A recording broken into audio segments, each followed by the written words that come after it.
पूर्वी असायचं बघा, एक लेडीज म्हणजे एक स्त्री जर शिकली तर 2 घरं साक्षर झाली म्हणायची, माहेरचं आणि सासरचं. आज मी असं म्हणेन की एका स्त्रीने जर घरगुती उपचार चालू केले तर 2 घरं ती निरोगी ठेवू शकते, सासरचं आणि माहेरचं.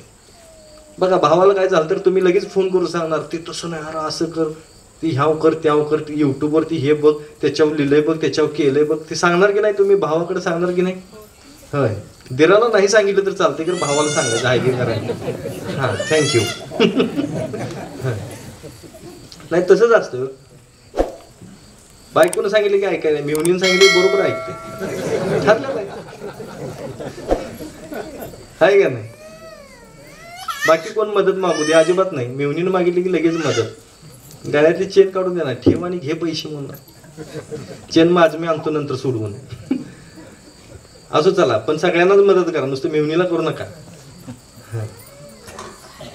तर अशा काही गोष्टी आहेत, करत चला सारखं सारखं, आणि नेहमी हसत खेळत राहा बरं का. माझंही ऐकताना असं तोंड पाडून ऐकायचं नाही, नाहीतर खूप लोक बा काय एवढं ऐकतात कोणाच मुद्दामून हसायचं नाही, आलं तर हसायचं, नाही ते मुद्दामून हसायचं एकदम ऐकत असं. ते मला कळत नाही ऐकलंय का, एक एक जण झोपलत का काय असं वाटतंय, असं डोळं कुठं ठेवून झोपलंय का काही, हे नुसतं असं बघत असतं. टीव्ही बघताना पण तसं असते बा बायकांची अवस्था, ती भाजी नीट करतात, लसूण सोलताना असा लसूण सोलत असतो, तिकडं काहीतरी सीन चालू झाला की हात मंदावला, तिकडं असं करते, सोलल्याला लसूण 2-2 वेळा सोलते, पाक त्याला टाकला करून टाकते. म्हणून केस यायचे असतील तर ते लसूण खूप उपयोगाचं आहे बघा.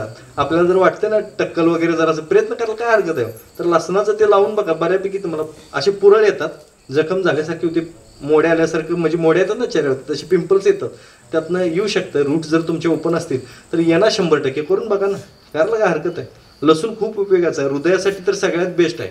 लसूण पाकळी खाल्लात आणि जर समजा कुंभक केलात तर तुमचे ब्लॉकेजेस वगैरे सगळे निघून जाऊ शकतात, करून बघा.